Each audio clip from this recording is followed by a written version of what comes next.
Chapter 6, Infection Control, Clinical Procedures. Depends on the cooperative effort of each member of the dental team. Please know keywords from box 6-1 and watch the video if saliva were red. And I will post a link to that on your messages, your announcements, okay? All right, so outline, we're going to discuss infection control, especially in the sterilization area and instrument infection control, treatment room features, instrument processing center, cleaning procedures, instrument packaging, management systems, sterilization, preparation of the treatment room, patient preparation, occupational post-exposure management, and disposal of waste. Our learning objectives, so success of control of the disease transmission is dependent on the effort of the dental health care provider, each one, the whole team. The intent is to provide the highest level of infection control possible and that it be practical to ensure a safe environment for both the patients and the clinicians. Presence of specific pathogens is rarely known, therefore the application of protective preventive procedures is needed before, during, and after all appointments. Our objective, we want to reduce the amount of available pathogens to a level where the body resistance mechanisms can prevent infection. We want elimination of cross-contamination by breaking the chain of infection. If you recall in Chapter 4, that whole circle and how we can break the chain in each one of those areas. We're also going to review the application of standard precautions by treating each patient as if all human blood and body fluids are known to be infected with HIV, HBC, HCV, and other bloodborne pathogens. Basic considerations, treatment room features, instrument management, preparation for appointment, unit water lines, environmental service care, care of sterile instruments, patient preparation, summary of procedures for prevention of disease transmission, and the disposal of waste. Okay, when we're looking at the treatment room features, we want an environment that's conducive to disinfection or placing barriers on things. Okay, so when we look at the dental unit, we want something that's designed for ease of cleaning and disinfection, so we want it smooth and uncluttered. We also would like to have removable hoses that can be cleaned and disinfected or covered with plastic barriers. Syringe tips, such as our air water syringe tip, we would like that to either be autoclavable or disposable. Handpieces with anti-retraction valves that can be autoclaved. And then the use of barrier covers where possible. Now when we're looking at the dental chair, we want it to be foot operated. Excuse me. We want the surface to be smooth and easily cleaned plastic material. We want it to be able to withstand chemical disinfection without damaging it or making it brittle or discoloring. And then we want cloth upholstery to be avoided, okay? So you want something more like leather. Usually you have to wash it with soap first and then the disinfectant and then sometimes the soap after. Some say wipe with soap weekly, wash it with soap weekly, and that will avoid the cracking of the leather. Light, you want either removable handles for sterilization or a plastic disposable barrier on it. And then the clinician's chair that you'll be sitting on, you want it smooth, you want a plastic seat cover that can be easily disinfected. You also want to be able to adjust the height and put barriers on that lever that adjusts the height and the back of the chair, or make sure at least that it's a smooth surface so you can disinfect it easily.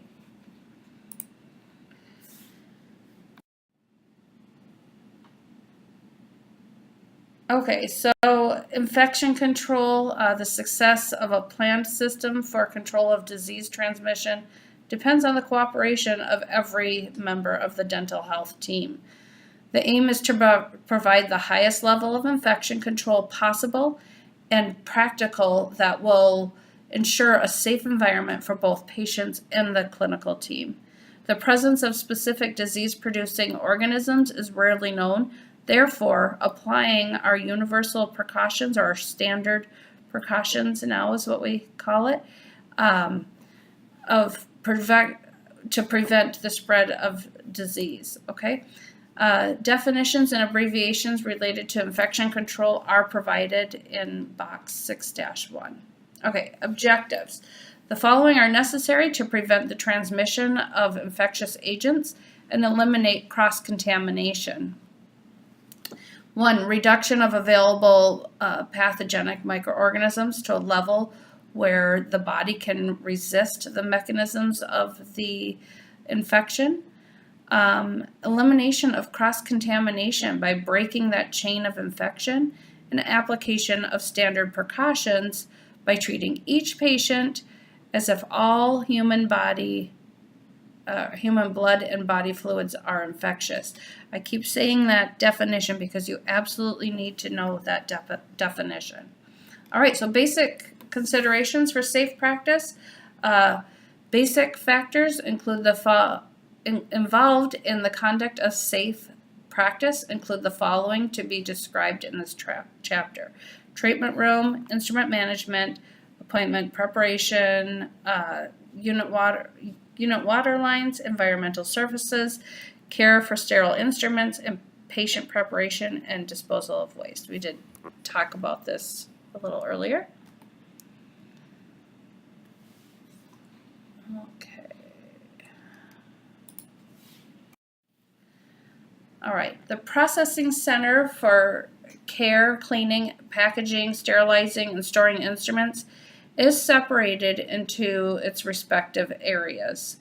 It should be centrally located and apart from the treatment rooms. Okay, so where you're processing your instruments shouldn't be in the treatment area. The successful practice of standard precautions to prevent cross-contaminations depends on the development of and the strict adherence to a planned program for instrument management. We talked about that just a little bit in Chapter 5. A good rule is to learn the most effective, safe system and then follow it without exception. So no matter how busy you are, how far behind you're running, you need to stick to what has been planned and how your office manages infection control.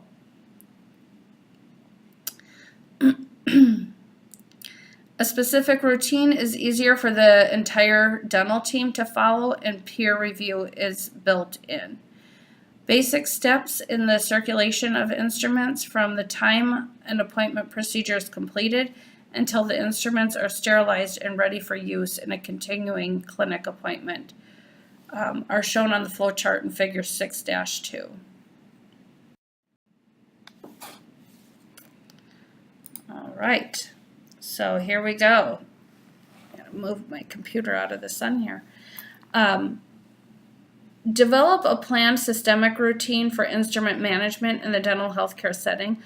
Have all dental healthcare professionals or personnel trained in the method and follow it always. Okay, so we have here, let me see if my little light is on still. Nope. Okay, so we go clinical use, and then they're going to go into the thermal disinfector or the ultrasonic, and we'll talk about those in a little bit. You're going to rinse and dry, then you're going to package them, seal them, sterilize, and then store. And then when you're ready, when you need them for your next patient, they go back in. So it's just this continuous cycle of instrument care.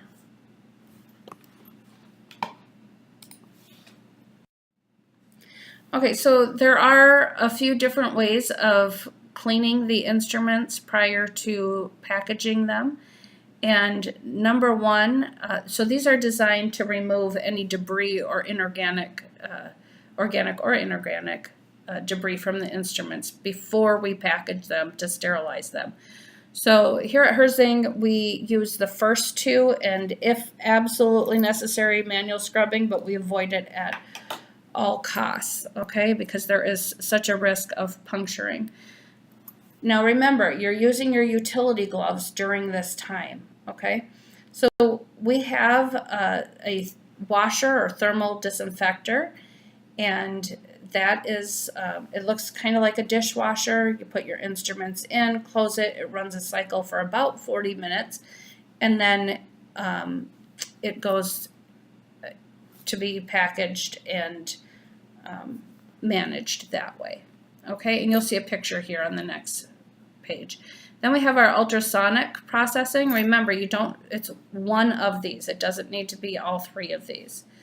Ultrasonic is a bath, and it uses ultrasonic waves to help remove and eliminate as much of the microorganisms as possible.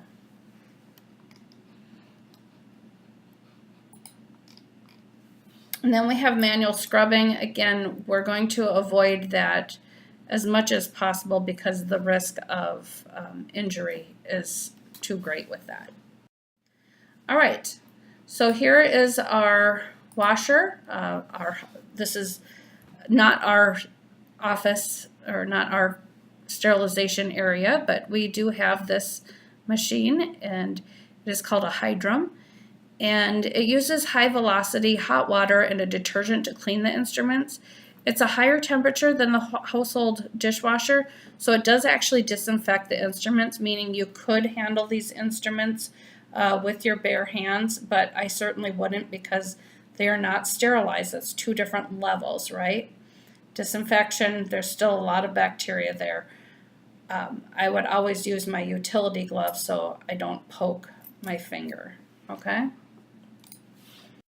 All right, and then here we have the ultrasonic bath, and you can see here, this is what our kits kind of look like, okay?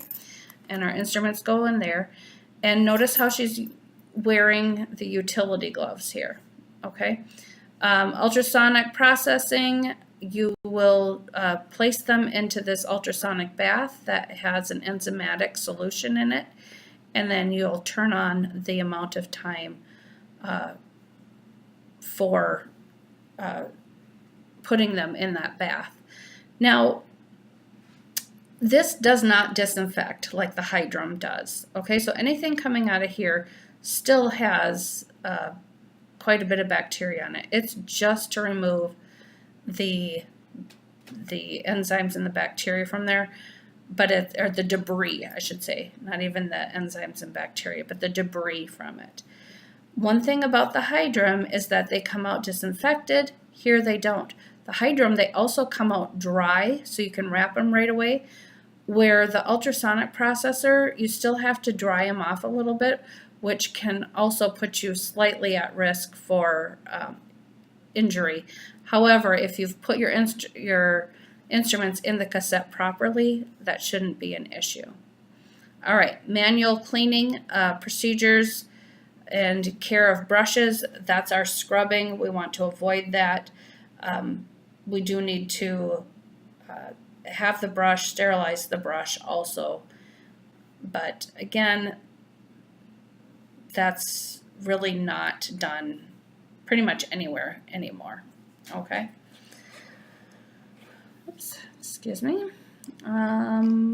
Just make sure I covered here. You can read in your book how this works, but the ultrasonic, you turn it on. It does need to be filled. You put a powder in or a liquid in, fill it up, and then when they come out, they need to be thoroughly dried.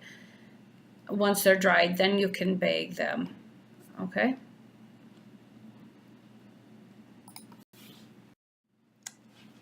Okay. So here's our scrubbing. Of course, she doesn't have gloves on, so that's really gross, but not a method of choice. When it's the only alternative, precautions are needed.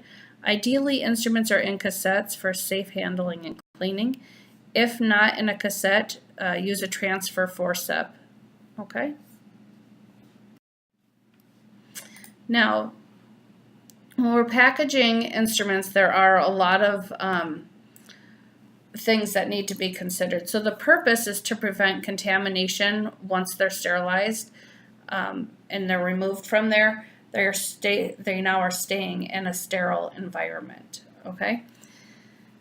So it's for the storage. Instrument arrangement, you want to make sure that the instruments are separated and not piling over each other. You want a clear package that is self-seal, okay? And then you want to label it, and you're going to label it on the paper part, not on the plastic, okay? And we'll go over that in pre-clinic. You don't need to worry about that. I'm just introducing you to it right now. So you're going to label it. You're going to put the date and whose it is, what cohort you're in, okay? They do hold instruments and accessories in one unit and provide sterile environment after sterilization. You want to wait to open this in front of the patient, okay? When you're putting these in the sterilization or in the autoclave, you can't stack them. That's another important thing. Now, you're going to notice that I'll try and bring one to class, but there is a seal at the bottom, and you peel off the protector and you fold it over, and you want to make sure that that is nice and tight and that you aren't haphazardly folding it over. It needs to be nice and neat. That's the way they're designed to prevent any air contamination from coming in.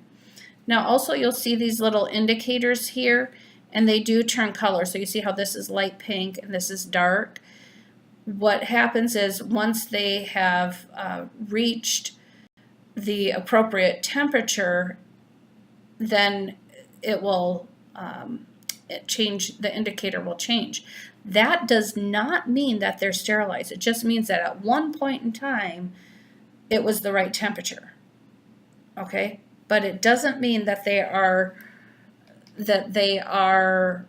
sterilized. So that's just kind of an indicator that they've been in the autoclave. Okay? And then we have biological monitoring for the actual autoclave that is done weekly. Okay? So what I want you to know is that the strip indicator tape, if you're wrapping instruments, or on the sealed package, if that changes, that does not mean that they are sterilized. Okay? It just means that at one point in time, they met the designated temperature. Okay? All right, so here you can see how they're carefully folding that over properly. They make multiple different ones. I did have these in one office, and then it had a heat sealer that it would heat seal each end. They're kind of time consuming, but I guess that's what they wanted. You want to prevent contamination of newly sterilized instruments, a mean of storing instruments. Each package is dated and marked for identification if needed. All right, materials. Always follow the manufacturer's recommendations.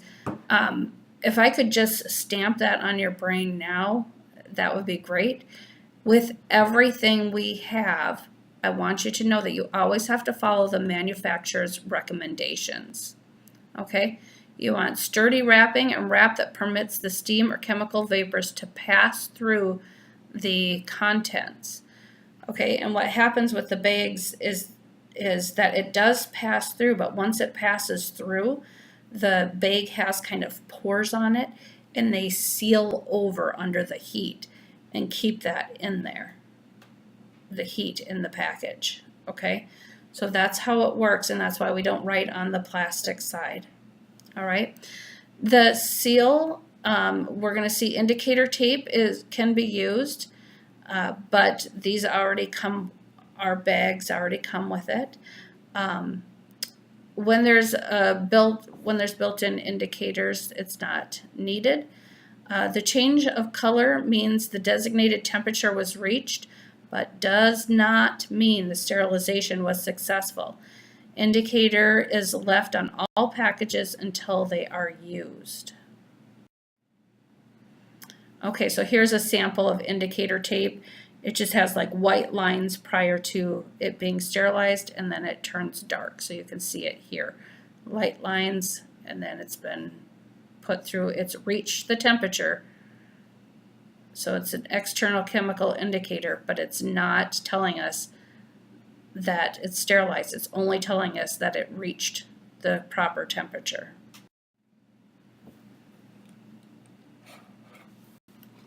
All right. So approved methods for sterilization. Sterilization is accomplished with equipment cleared by the FDA, and each method listed here is described in the sections following and on table 6-1. So we can have steam under pressure, which is our autoclave, and that is what we use. And then chemical, vapor, and dry heat, and they're all on your yellow sheet. You might notice some discrepancies between your yellow sheet and this, but again, this is what our book states, but that is what the boards wants. And it's interesting that there's a little discrepancy because usually they're the ones submitting questions to the boards. So. So, selection of method. All materials and items cannot be treated by the same sterilization system. So we need to think about, is it plastic, rubber, metal, hand pieces? Supplement with disposable single-use products when sterilization isn't possible. So sometimes mouth mirrors at screenings in public health settings, that's a great example. Sterilization provides the complete destruction of microorganisms, viruses, and spores, yet must not damage the instruments. Note that steam can dull curettes and scalers, and so it is important for us to always be sharpening our instruments. It must be complete, and you do not want to overfill the autoclave, okay, or any of the units. You put too much in there, you're stacking it, it's not going to penetrate down into the other instrument. All right, you guys have something similar to this on your yellow sheet, but here is the recommendations from our book. All right, gravity displacement, self-generation of steam forces out the air. Steam enters to penetrate through the cassettes or packages. So high-speed pre-vacuum pump removes the air from the chamber and allows faster penetration of the steam for sterilization. And these are all steam autoclaves. Okay, we have the Statum is right here, and we have a little bigger one here. We have the Midmark here and the Lisa here. We used to have some Lisas, but now we're all Midmark and Statum. We have 2 of each. Advantages of steam under pressure. All microorganisms, spores, and viruses are destroyed quickly and effectively or efficiently. A wide variety of materials may be treated, and it is the most economic method of sterilization. Disadvantages is that it may corrode carbon steel instruments. Most of them are now stainless steel, so we don't have to worry as much about that. And it's unsuitable for oils or powders that are impervious to heat. Dry heat, the action of dry heat is oxidation, and its use for materials that can not be sterilized with steam under pressure, so such as oils and powders. and for small metal instruments enclosed in special containers or that might be corroded or rusted by moisture. Okay, so dry heat, it's kind of looks like an oven almost. All right, principles of action for dry heat. Heat that is conducted from the exterior surface to the interior of the object. Time does vary depending on the object. Treated for sufficient length of time at the required temperatures. Must get to temperature before it begins. So it's kind of like an oven. You set the temperature, you have to wait till it gets to the temperature and then put the instruments in. Oil, grease, or organic debris on instruments insulates and protects microorganisms, and they can't sterilize. So if anything's left on there, that's why it's important to put them in the ultrasonic or the hydrum for the appropriate amount of time. Advantages: materials that cannot handle heat under pressure are great here. There's no corrosion, and when proper heat is obtained, sharp edges are maintained.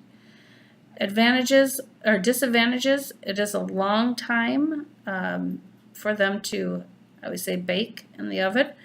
Penetration is slow and uneven, and high temperature is critical to certain materials. So it's not as user-friendly, I guess you could say.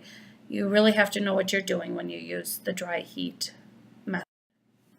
Then we have chemical vapor, and so these are called chemiclaves or the Harvey sterilizers. And it's a combination of alcohols, formaldehyde, ketone, water, and acetone. And it's heated under pressure and produces a gas that's effective as a sterilizing agent. It cannot be used for materials or objects that can be altered by chemicals or that cannot withstand high temperatures. So examples would be low melting plastics, liquids, or heat sensitive handpieces. Dry heat, here we're going back to the dry heat. Okay, so temperatures, you can see 320 degrees maintained for 2 hours. Penetration time depends on the material. Care: do not want to overheat. Greater than 320 degrees may destroy sharp cutting edges. But notice by just increasing it by 10 degrees Fahrenheit that we can cut the time in half. But generally you want that 320 for 2 hours. Chemical vapor, principal action: microbial and viral destruction results from the permeation of the heated formaldehyde and alcohol. Heavy, tightly wrapped or sealed packages would not permit the penetration of the vapor. It does get to 270 degrees and about 20 to 40 pounds of pressure, or PSI. Minimum requirement of time is 20 minutes after the correct temperature and pressure. Time extended for large and heavy wrapped loads. Cooling at the completion of the cycle. Instruments are dry, but they do need time for cooling because they're very hot. Stored without care for sterile instruments. You want them stored without sealed wrappers or, when they are stored without sealed wrappers, they are not sterile, right? Because they are getting that dust-borne bacteria on them. Let me just catch up here. So we want the nice sealed wrappers, and we want them labeled, sterilized, and sealed.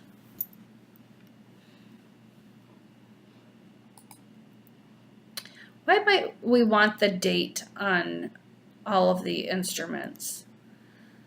Well, we want the date on there in case we do get a spore test back that is negative, or stating that all the bacteria was not destroyed, and we want to take all those instruments out of commission and re-sterilize them. Okay?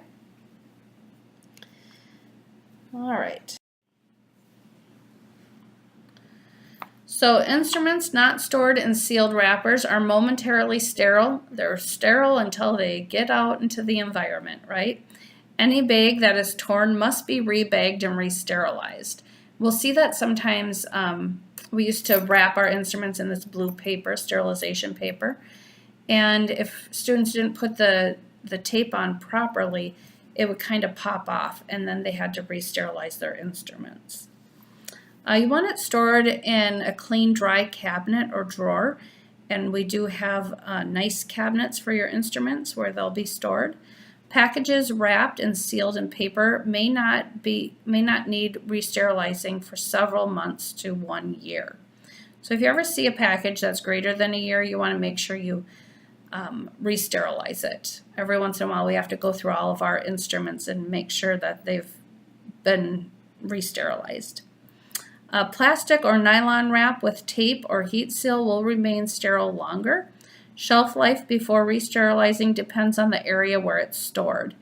You want to label your date, name, and what it contains if it is not a clear bag, which almost everything in our clinic now is a clear bag. But if it's not, so for instance, when we do margination with instruments, we still need to use wrapping paper. And so we have to write margination on it because obviously you can't see that. All right, chemical disinfectants. We do use Cavi wipes, which are right here. We use Birex here, and then we use the Vivanexis. And these are used in several forms, including surface disinfectants, immersion disinfectants, immersion sterilants, and hand antimicrobials.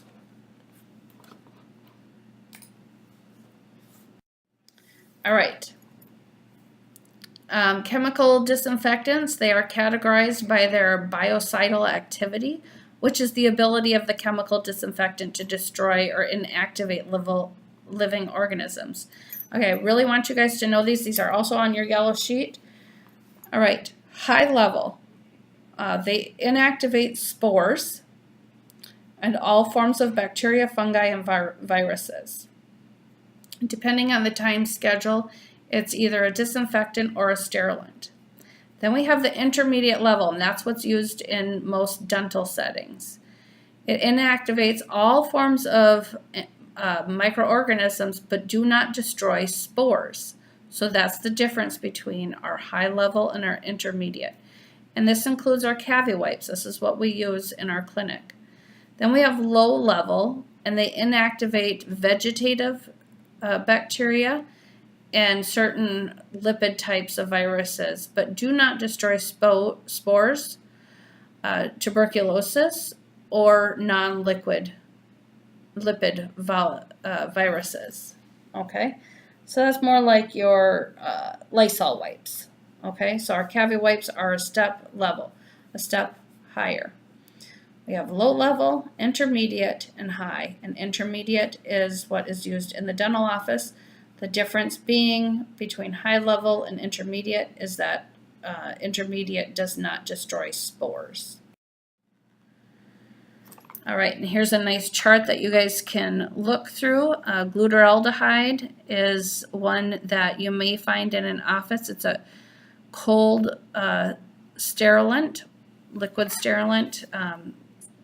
Some plastics may be kept in there, but it needs to be submerged for about 8 hours for it to be sterilized. So basically, you use it and it's in there until the next morning you would empty it. Okay? And this is using it as a surface disinfectant. I'm just telling you about the sterilization. Okay? All right, environmental surface disinfection. Let's see here. You want to treat that is considered the treatment area. Dental laboratory impressions and prostheses. Impressions taken can carry multiple infectious materials and must be disinfected before pouring with stone, because then people are handling that stone, so you want to disinfect it before that. And or sending any impressions to the dental lab. That's pretty cruel to send something that's not disinfected to some unknowing person, right? Prosthesis must be disinfected before delivering it to the patient, and the lab usually will send it in a disinfectant in the package coming back from the lab. All right. Principle of action is achieved by coagulation, precipitation, or oxidation of proteins of microbial cells and the denaturation of the enzymes of the cell. Depends on the contact of the solution at the correct concentration for the optimum period of time. So you need to make sure that it is saturated, that you're using the proper concentration, and that you're leaving it on the surface for the designated amount of time. If it's not saturated enough, it won't stay on the surface long enough. All right, solutions have a specific shelf life and use life and reuse life. Now, criteria, you do need to know this for your test. Criteria for selection of a chemical agent. It needs to be EPA approved, must be tuberculocidal, bactericidal, and virucidal, and fungicidal. Okay, remember it doesn't destroy spores. So tuberculosis, bacteria, viruses, and fungi. Manufacturer information, literature, and container labels. They used to have material safety data sheets. Now they're just called safety data sheets, and that's why that's crossed off there. And it provides facts to ensure its effectiveness, and always follow the manufacturer directions for use. These can be very toxic, and so you just want to make sure that you are using the appropriate protection for yourself and by following the directions. All right. Now, the label must state its shelf life. This is a label, so if you're mixing Virex, you need to put the shelf life on there, okay? Use life, life expectancy for the solution once it's been activated but not actually put to use. Then we have reuse life, and that's the amount of time a solution can be used or reused. Directions for activation, type of container for storage in place, and directions for use. Instructions for disposal of used solution, warning of toxic effects, and emergency care. And that is found on the SDS, and part of your clinical jobs when you don't have a patient is to put labels on all of the bottles that have SDS. Well, everything has an SDS sheet, and you'll put the appropriate labels on each bottle. So it's kind of a nice thing to learn. All right, and you can go ahead and read this article. All right, classification of inanimate objects. Now, this is going to come up multiple times in clinic and in other classes. What's considered critical, semi-critical, non-critical, and then how do you treat each of them? All right, critical is where it penetrates the soft tissue or bone. So these have to be sterilized or disposed of. And they include needles, curettes, explorers, and probes, because you're penetrating the tissue. Okay? Semi-critical would be things that touch intact mucosa and oral fluids, but it doesn't penetrate the tissue. So sterilization after each use, high-level disinfection when sterilization cannot be used. Radiographic bite blocks, an ultrasonic handpiece, not the actual tip of the ultrasonic, but the handpiece in which it goes in. An amalgam condenser or a mirror, okay? And then we have our non-critical, and those don't touch mucosal membranes, only contact unbroken epithelium. And this you can clean with your tuberculocidal, your intermediate level disinfectant. And that includes light handles, x-ray machine parts, your eyewear, anything like that. Then we have environmental, and there's a no contact with the patient, so this is like our counters, right? And you can clean those with an intermediate to low disinfection. Okay, so maybe take a picture of this slide and put it somewhere for you to refer back to. All right. Properties of low disinfectants. Let's see here. Okay. Or of ideal disinfectants. You want a broad spectrum, meaning it's going to cover multiple bacteria. You want it to be fast because you're turning your room over quite quickly, okay? Not affected by physical factors, so like organic matter, blood, okay? Non-toxic, surface compatible, a residual effect on treated surfaces. You don't want it to discolor anything or crack, cause surfaces to crack. You want it to be super easy to use because you're, again, in a hurry. Odorless or an inoffensive odor. And then you also want it to be economical. And so it's kind of hard to find all of these in one. But they are out there. Notice that you do not want it to have an odor, okay? All right, tests for sterilization. These are our biological monitoring tests. Sorry, I need to click something here, make sure I don't forget anything. All right, so our tests for sterilization, they're external chemical indicators to seal the package and change color to show the autoclave temperature has been reached. The internal chemical indicator, again, the color change assesses instruments exposed to the temperature and steam for the required time. Okay, so we have external and now we have internal. That's now saying the temperature and the time have been met. But it's our biological monitor that says, yes, everything worked properly and your instruments are sterilized.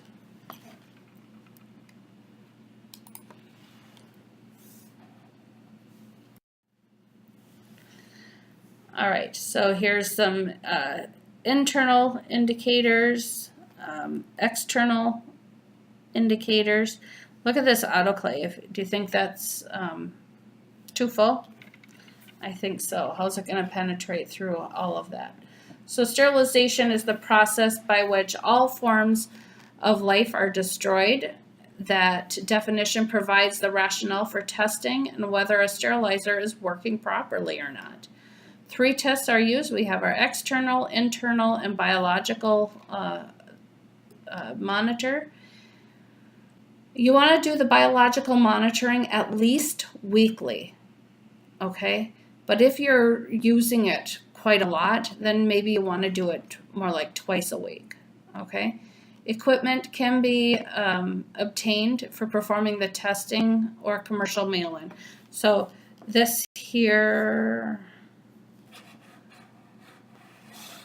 where did my pointer go?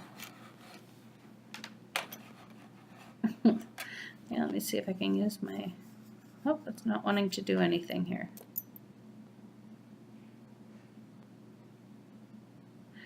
Okay, here it is. There we go. Okay, these can be done in the office, all right? But then we have our mail-in, which are these strips here. Okay. Biological monitoring or spore testing. It tests that the autoclave is functioning properly. The testing system requires the use of selected test microorganisms that are put through regular cycle of sterilization, and then they're cultured.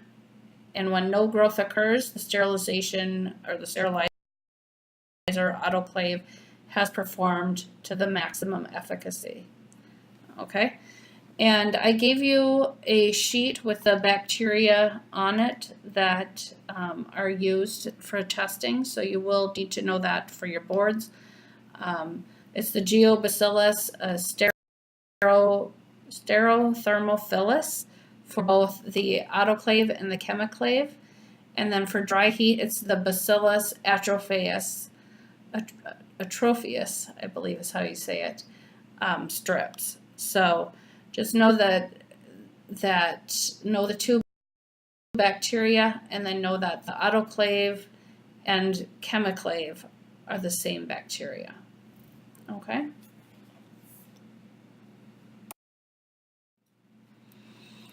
All right, so here's our different spore testing, or chart on spore testing. And once a week to verify the purpose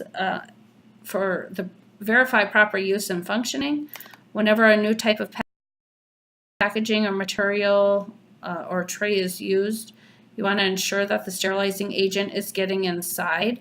So if you switch brands of packaging, you'd want to run a set and then send it off, or if you have an in-office one, you want to do a spore test and make sure that it is penetrating through that material. You guys can read through this, but know that it does need to be performed weekly. Right, microorganisms used, steam and chemiclave, again the Geobacillus Sterothermophilus, and it can be in vials or in strips. And then the dry heat is the Bacillus atrophius strips. And the frequency is at least once a week, more often if heavy autoclave use, or sterilizer use, we should say. Preparation of the treatment room, cleanliness and neatness reflects the character and the consciousness of the dental personnel, which is you. So you want to keep everything nice, neat, and clean.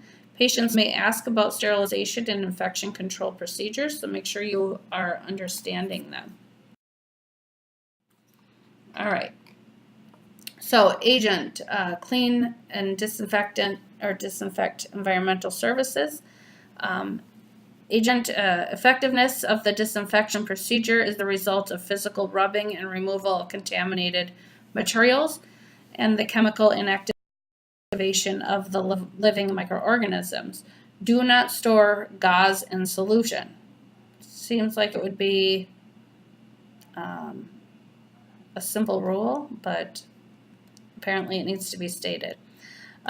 Procedure, you want to wear heavy-duty gloves and mask and glasses.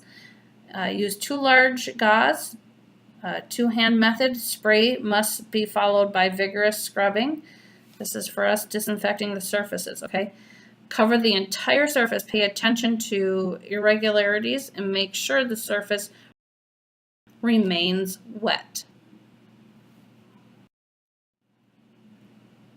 All right, now let's talk about our unit water lines.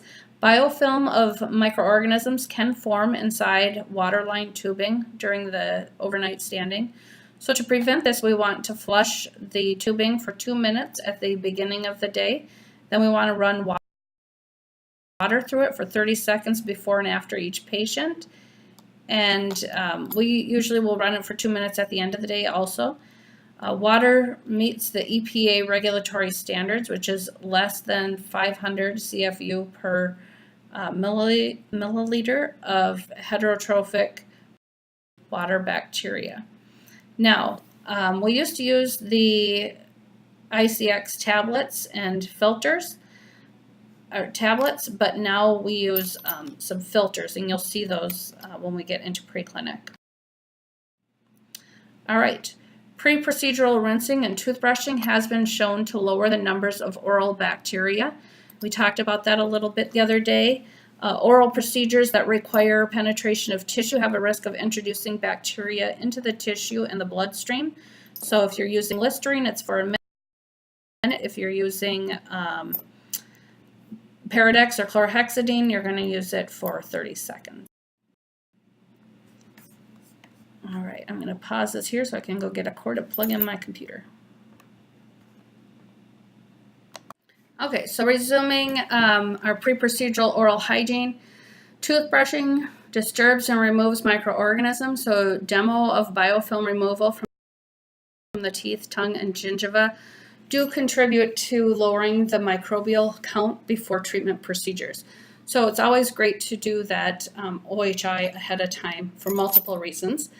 One, you don't skip it at the end of the day or the end of the appointment. And two, that you're reducing the amount of bacteria in that area.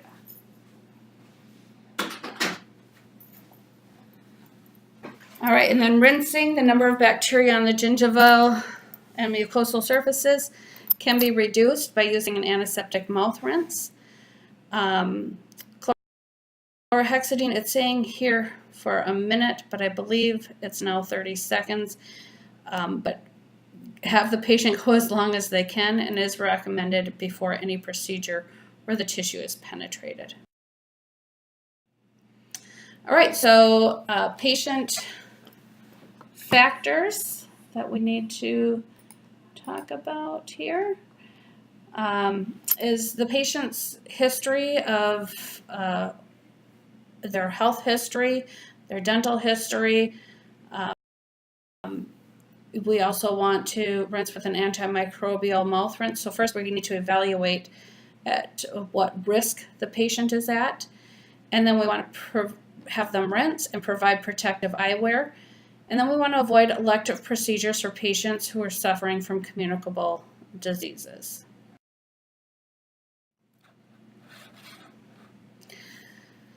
All right, clinical preparation, disinfect all surfaces that may be touched, So that doesn't mean surfaces that you did touch, it means surfaces that you may be touching, okay, in the future. Sterilize instruments and equipment. Run water through all water lines. And then 2 minutes at the beginning of the day and 30 seconds between patients. I just want to go back to this surfaces that may be touched. And that doesn't mean necessarily surfaces that may be touched during the treatment time, but you also want to disinfect all surfaces that you may touch. Say you keep your papers, like your post-op instructions for a procedure in the cabinet. You want to make sure that when you are ungloved and you're touching that cabinet, that you are protected, right? That had been disinfected, or even if it's before you see the patient, okay? So just make sure that it's clean on clean, dirty on dirty, okay?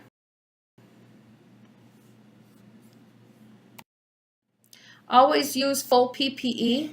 If you have to ask me if you should wear glasses or a mask, the answer is more than likely going to be yes. Use proper hand hygiene. Make sure you're washing long enough. Make sure you're getting under those fingernails to eliminate the risk of cross-contamination. Minimize contact with unsterilized items. Medical examinations, keep your immunizations up to date, and test on periodic basis, such as your man-toe test, okay? Going back to the hand hygiene, you think of the bacteria under your nails, and then if you don't dry your hands properly, or if you don't get it clean and dry under your nails, you're then enclosing it in an environment, your hands are warm, it's moist in there, and that bacteria under your nails is just going to keep multiplying and growing and can really cause you to become sick. So make sure that your nails are short, that you aren't wearing fingernail polish. Just keep everything nice and clean and make sure your skin is kept intact. All right, summary of standard procedures, treatment factors. Hypodermic needles, a safe recapping method. So we use a single scoop technique, and that is essential when we get into our pain management course. We'll be talking about that. We're going to dispose in puncture-resistant sharps containers. You do need to know that sharps containers are used for sharp objects that could cut and contaminate people. Dispose of all partially empty capsules of anesthetic. There is a pharmaceutical waste bin for any partially used carpules, or cartridges is actually the word we use now. And then we have removable oral prosthesis. You want to make sure your gloves are worn. You're going to place the prosthesis in a disposable cup and cover it with disinfectant and dilute it. We actually don't use that anymore because of its environmental impact. So we now just use tablets that like your general over-the-counter tablets, but we put them in the ultrasonic bath in containers, of course, protecting it. When a lathe is used, and that's this machine here, you always want to use PPE because that's all, you're like polishing something and that's going to come back up on you, okay, and prevent, it's also going to promote aerosol and spatter. All right, occupational risk and exposure management. Accidents do happen, even with the most skillful clinicians. So accidents such as percutaneous lacerations, needle sticks, or perimucosal, which is a splash to the eye or the mucosa.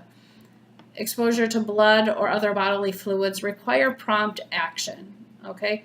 So the percutaneous and the perimucosal stick or wound with a needle or sharp instrument contaminated with blood, saliva, or other bodily fluids.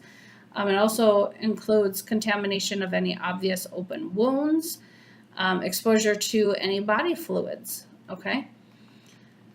First, you want to immediately wash the wound with soap and water and rinse. Then you want to flush out the nose, mouth, eyes, or skin and report to a designated official. Now, I believe this question is on your test, and it's a little tricky because I believe one of the options is that I want to say like you express it, you squeeze and try and get as much blood out as possible. No, you don't do that, okay? That's proven to have no benefit. And then your next option would be report to a designated official. And then, of course, that you would want that to be your answer, right? And then you're going to follow the required predetermined posted procedures for the clinic and institution. And then follow up, report any signs and symptoms associated with infectious disease such as hepatitis or HIV. Obtain medical evaluation of the illness involving fevers, rashes, any lymphadenopathy, and pursue counseling and further testing.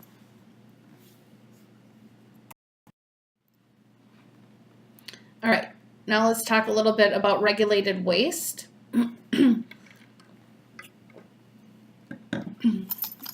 Regulations, we want to, they're going to investigate and regulate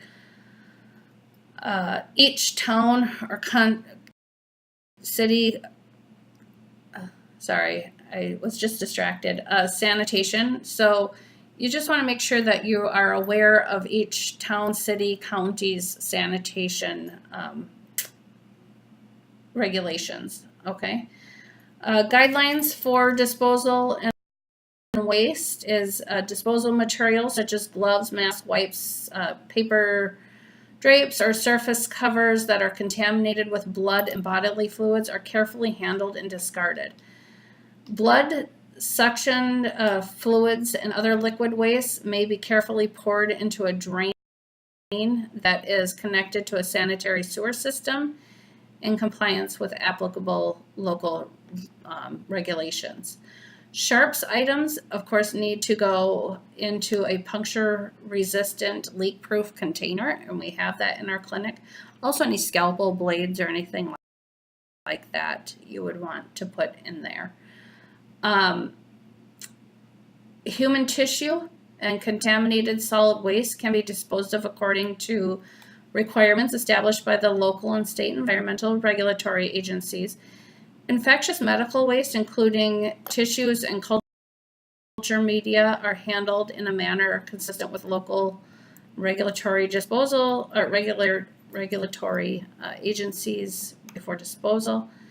And then disposal methods for both liquid and solid chemicals vary with the type of chemical and local regulations governing waste management practices. One thing I want you to know is that anything that has blood on it does not need to go into hazardous waste. Anything that, in order to have to go into saturated waste or go into hazardous waste, it needs to be saturated, meaning when you squeeze it, blood or saliva comes out. Okay, so that is what is considered hazardous waste.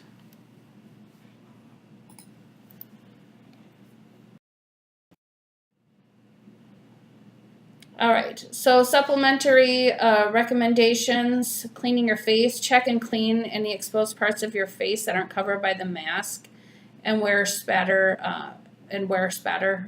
collects as an aid to disease, as well as general sanitation. You don't want people to see that, right? In reality, cleaning the face several times each day and washing before eating is logical procedure for personal hygiene and safety. So smoking and eating is banned in all treatment areas, as is having any fluids, any drinking in the area. Reception area, select only toys and other reception items that can be cleaned and disinfected, and provide hand sanitizer in the reception area. I believe that is now a rule.